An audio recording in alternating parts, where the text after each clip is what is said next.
mga scholar ng bayan.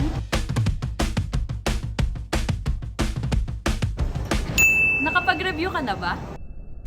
Kumusta, Bulsuan? Tara, samahan niyo ako sa pakikinig sa mga kuro-kuro at opinyon ng mga kapwa-bulsuan sa unang episode ng The Bullseye. Bullseye? The goal of Bullseye is to amplify people's voices and opinions on issues that impact our lives. Ayon sa inilabas na academic calendar ng Bulso Student Government noong September 9, sa darating na October 7 hanggang 12, magaganap ang unang pagsusulit para sa unang semestre ng academic year 2024 to 2025. 6 na araw na lamang mula ngayon, kaya't nagtanong kami sa ilang Bulsuans tungkol sa mga paghahanda nila sa darating na midterm examinations. Yes. Actually, medyo handa na po. Handa na. For me, hindi pa ganun. Wala pa kayo? Wala po. Meron. Yes. So, meron naman. Yes.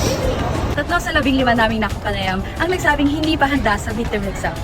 Insufficient travel time, workloads at quizzes ang ilan sa mga tinutukoy ng mga estudyante kung bakit nahihirapan sila sa darating na exams.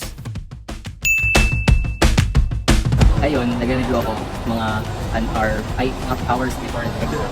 Huwag nilang pagsagutin kung nangyari sila sa Explain lang po yung question.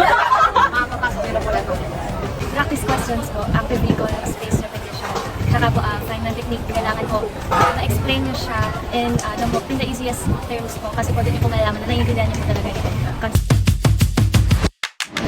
Marahil sa iba, ang ganitong pagsusulit ang nagdidikta kung sila ba ay pass or fail. Sa iba naman, sa lamang itong malaking pagkatuto ng sa 4 na sulok ng silid-aralan.